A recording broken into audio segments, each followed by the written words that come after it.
Kaya anong mensahe? Goodbye ICC. Abay, ang Hungary, isang miyembro ng European Union, isang European country, ay nag-anunsyo na, bibitiw na sila sa ICC. Alam niyo po, significant ito dahil ang ICC, ang nagbuo talaga niyan, mga Europeans. Yan po yung European Court dahil ang Amerika hindi naman kasapi dyan. No? At dahil ang mga bansang Africa ay dating mga colonies ng mga European countries, kaya naging miyembro ang African states. Nasabi ko na sa inyo dati, nung ako'y nangampanya sa ILC, talagang nagkakaroon na ng nabubuong desisyon ang African Union na bumitiw na sa ICC. Kasi ang pinupuruhan nila, puro mga Aprikano. Kaya naman, talaga namang kinailangan nilang kunin si Presidente Digong para masabi sa mga Aprikano, o kita mo, hindi lang itim ang amilinilitis, pati mga kayumanggi dahil si Duterte nakakulong ngayon sa dahig. Pero ang dahilan kung bakit umalis ang Hungary, kapareho rin ng dahilan kung bakit ang Amerika, ang China at ay Russia ay hindi kasapi. Kasi nga, bagamat ang intensyon ay ang ICC ay parang court of last resort para doon sa mga sitwasyon na maraming karumal-dumal na krimen na walang gumaganang hukuman o walang gobyerno para magbigay katarungan, ang ICC nagpupumilit. Miski gumagana yung mga hukuman, gaya ng hukuman ng Pilipinas, ayan, pinilit na kunin si Duterte. Bakit niya sila sabihin na hindi kayang litisin ng hukumang Pilipinas ang 43 murders? Samantala nga Maguindanao massacre case na isa ko sa private prosecutor, nasentensyahan ang 57 counts of murder. Diba? So malinaw po yan. Masyado ng feel ng ICC ang kanyang jurisdiction, ang tawag dito, overreach. Maski hindi dapat maghimasok dahil meron namang lokal na mga hukuman na po pwede maglitis ng kaso, pinipilit niya ang sarili niya. Bakit?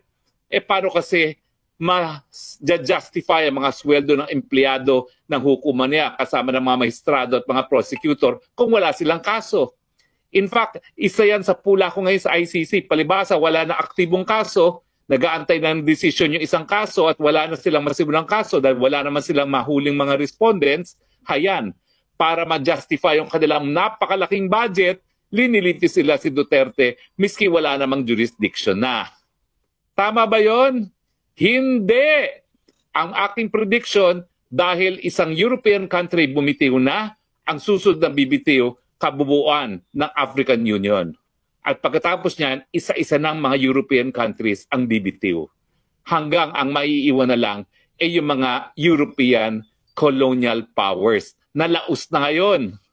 Yung Espanya, ma-overtake na natin no, pagdating sa progreso. No? Excuse me. No? Kaya lang naman sila naantala ang ating development dahil yung kanilang pamamaraan ng pamalakad nung sila ay colonial master natin, hindi nila dinevelop yung kalakalan.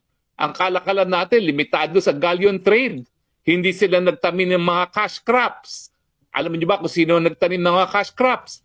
Mga Inglaterra pa, mga Ingles pa. Nung sa konting panahon na naging colony nila ang Pilipinas. Kaya yung mga haciendas ng tubuhan sa Iloilo, Negros, mga Ingles pong nagsimula niyan. Ang mga Espanyol, buhay tamad. Kaya tuloy, ang namanan natin, siesta, mañana.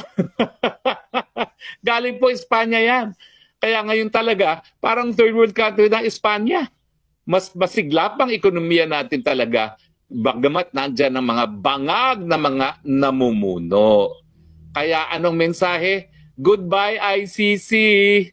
Ang malupit dyan, kinulong pa nila si Presidente Duterte, samantalang alam nila na ang isang paa ng hukuman nandun na sa libingan. At habang nagpupumilit kayo na litisin ang gaya ni dating Presidente Rodrigo Roa Duterte na wala naman talaga kayong jurisdiction, lalo nyong binabaon ang korte sa libingan. Ako ayaw ko yan. Dahil ako talaga naniniwala pa rin. Yung mga sitwasyon na karumal-dumal na krimen, dapat may mapupuntahan ng biktima. Pero habang bukas ang mga lokal na hukuman, hindi dapat naghihimasok ang ICC. No, tignan natin ang mga comments. Ang daming mga comments. Teka, susubukan ko po lahat basahin yan, ha? paano ba natin itataas itong mga comments, no? Para naman yung mga mas maagang comments ay mabasa natin. Dahil ngayon po, live tayo, titignan ko po kung paano ko mababasa yung mga komento.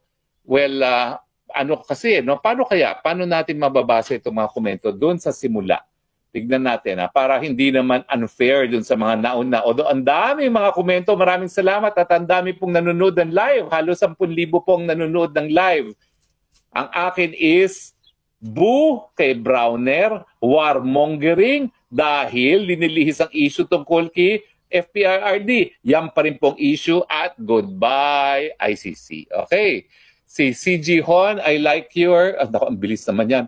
I like your nature background, Attorney Harry Roque. Si Junjun, Idol Attorney. Si Hani, ano yan? Ako, nawala na. Pobreng Maligayan Vlog. Bagag kasing namumuno. Minda Gonzaga, hi po. Tama po, laban lang talaga. Angelica Bohol Gaviola, Duterte pa rin. Elizabeth Guerrero Pimentel, thank you for your time. Cocal Menyoza, Torre, ano yan? Hindi ko maintindihan yun. Dudes Casanera, I like your nature background. Tapos Isyong Daisy, duda ko, attorney, nasa likod din si Lisa Marcos dito. May pattern na kasi. Okay, tingin ko naman totoo yan. Si Honey Chu, kawawa naman si Tatay Digong, Pilipino pa rin siya, nagsibisya sa bayan. Tapos si Danger Bus Demigod, hukuman na Y Pulos. Tamara Veduville Fax, may pag-asa pa ba makauwi si Tatay? Siyempre po, may pag-asa. At ako naman po, whether or not I'm counsel, hindi ako mananahimik hanggang hindi magawa yung dapat magawa para siya mapalaya. Pablito Oronzo, hello Spokes, Tamara Vaudeville Fox, may ayun nga po. Tapos Sandra 44, good evening po. John Spea, tapang-tapangan. Si Al Browner, Angelica Riel Gaviola, Bawal Bangag, Annalyn, watching from New Jersey, Marice Barrios, Fox, always following your update. Hip Hop TV, hi attorney. Yen Ralien, Agnes Habibol, paano naman Harry Roque, daming tanga ngayon sa Pilipinas. Minsan, minasan konnichiwa, ay bangag.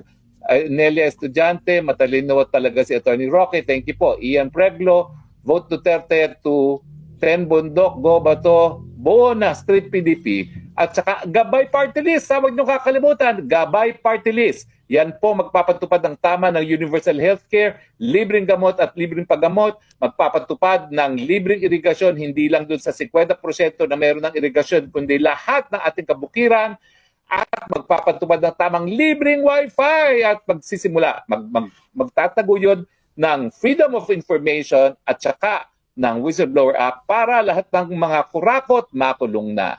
Randolph Diaz de Francia, kailan po mamatay si Marcos Jr.? Ikaw talaga? Only God knows, Randolph. Choo-choo train, managot si Martin Romualdez at BBM. Anti-corruption, kulong si General Torres Diwata. Gerald Ibe, makaiba, si Pinoy, si Bangag adik, si Pinoy, Mongoloid. Pinoy ako, watching from Hong Kong. Maria Fema Duterte, hello! Ma'am, hello! Nandito po ako, hindi ko iiwanan yung kamag-anak. Tapos, meron pong isa, pera lang ICC, Grace Yang, watching from Cleveland. RH10, Hazel Garcia, Paki. Ay, nawala na si Hazel Garcia. Ay, nawala na. Anyway, Bobby Ujongan, dapat ang cabinet member of cabinet, Jazz Mikiat, ano po ang chance na makalabas ng detention cell si Tatay Digo? Mataas po ang chance. Dahil ako po naniniwala, yung lack of jurisdiction, rationate temporal. Ibig sabihin, yung nagsimula sa ng preliminary investigation sa pangalawang taon, matapos tayo magbitiw, yan po ang pinakamalas na argumento, wala nang ebidensya, legal issue po yan, dismiss na kaagad. Okay? Maraming salamat po sa inyong mga komento. Ang dami po, kaya hindi ko mababasa lahat. Ganun pala. Maraming salamat po ha. Pero itigil ang warmongering. Hindi kami magpapalihis ng issue. Bring him home. Bring him home. Bring him home. And goodbye, ICC. Congratulations, Hungary. Maraming salamat po sa So, yun po mga kababayan, ang ating panibagong update. At maraming salamat po sa inyong lahat. At huwag niyo po kalimutan, i-subscribe po ang ating YouTube channel, Hotmix TV, and Tropang Tausog. So, God bless po sa inyong lahat. Sana at ipanalangin natin at makauwi na si Tatay Digong.